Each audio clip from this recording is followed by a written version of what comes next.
Assalamualaikum warahmatullahi wabarakatuh. Selamat pagi anak-anakku semua. Kita berjumpa lagi untuk belajar bersama dengan Bunda Nuryani. Untuk semester 2 ini kita akan mempelajari tentang tekanan zat, sistem pernafasan, sistem ekskresi, getaran gelombang dan bunyi, serta cahaya.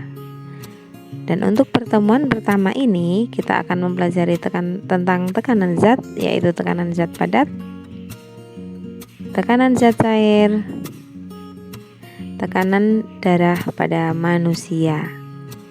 Dan pada kesempatan kali ini kita akan mempelajari tentang tekanan zat padat.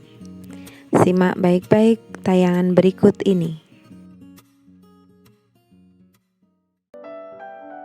Video ini membahas tentang tekanan pada zat padat. Sakit gak sih duduk di atas sepeda yang joknya beralaskan paku atau tiduran di atas paku? Fenomena ini bukan sulap, bukan juga sihir karena dapat dijelaskan dengan konsep tekanan pada zat padat. Tekanan dapat didefinisikan sebagai besarnya gaya yang bekerja pada suatu luasan bidang tekan. Tekanan yang ditimbulkan oleh suatu benda dipengaruhi oleh dua faktor, yaitu besarnya gaya dan luas penampang bidang tekan. Jika tekanan diberi lambang P, gaya diberi lambang F, dan luas bidang tekan diberi lambang A, maka secara matematis tekanan dapat dirumuskan dengan persamaan P sama dengan F dibagi A. Gaya satuannya Newton, luas penampang bidang tekan satuannya meter persegi. Jadi, satuan untuk tekanan adalah Newton per meter persegi. Sedangkan satuan lain untuk tekanan adalah Pascal. 1 Pascal sama dengan 1 Newton per meter persegi. Berdasarkan persamaan tersebut, dapat disimpulkan bahwa tekanan sebanding dengan gaya. Semakin besar gaya, maka tekanan pun akan semakin besar. Dan tekanan berbanding terbalik dengan luas, maka semakin kecil luas permukaan bidang tekan, tekanannya akan semakin besar.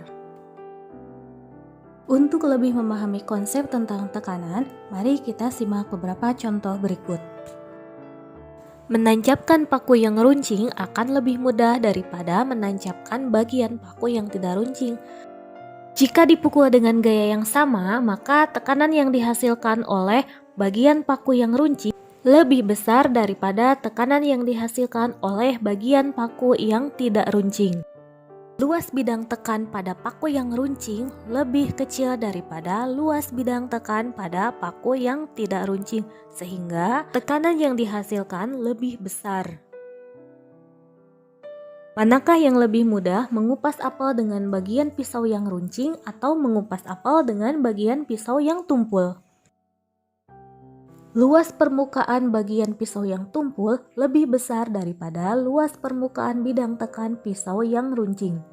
Tekanan yang dihasilkan oleh pisau yang runcing lebih besar daripada tekanan yang dihasilkan oleh bagian pisau yang tumpul, maka akan lebih mudah mengupas dengan pisau yang runcing karena tekanannya lebih besar. Manakah yang lebih sakit, terinjak oleh wanita yang memakai sepatu hak tinggi dengan terinjak oleh wanita yang memakai sepatu flat? Jika berat kedua wanita sama, tentu saja terinjak oleh wanita yang memakai sepatu hak tinggi lebih sakit daripada terinjak oleh wanita yang memakai sepatu flat, karena tekanan yang dihasilkan oleh sepatu yang berhak tinggi lebih besar daripada tekanan yang dihasilkan oleh sepatu flat. Contoh berikutnya. Dua buah paku yang berukuran sama dipukul dengan gaya yang berbeda. Paku A dipukul dengan gaya 100 Newton dan paku B dipukul dengan gaya 500 Newton. Paku mana yang akan menancap lebih dalam?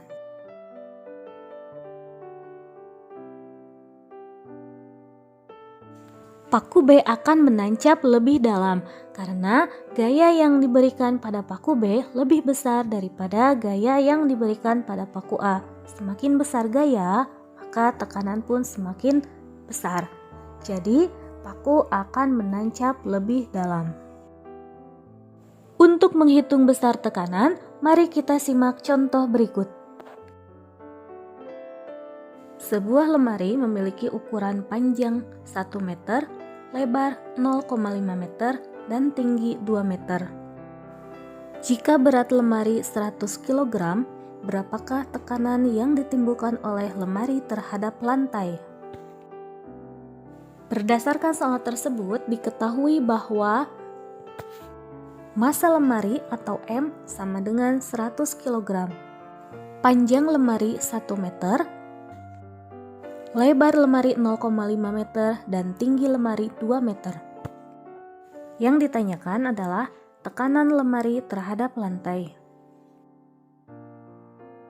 Tekanan dapat dihitung dengan rumus P sama dengan F dibagi A, di mana P adalah tekanan, F adalah gaya, dan A adalah luas bidang tekan.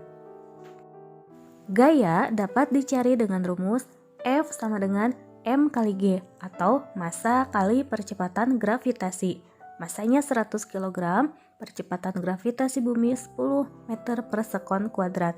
Jadi F sama dengan 100 kg kali 10 meter per sekon kuadrat sama dengan 1000 Newton.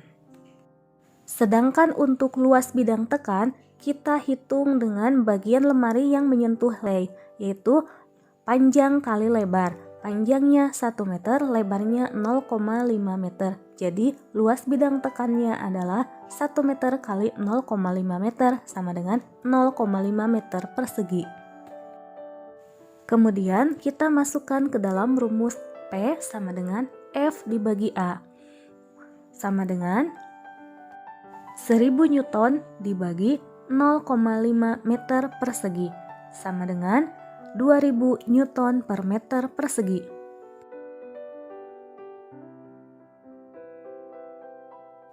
Untuk menghitung luas bidang tekan atau untuk menghitung besarnya gaya, maka dapat digunakan segitiga berikut. Bagian ini merupakan perkalian dan bagian ini merupakan pembagian.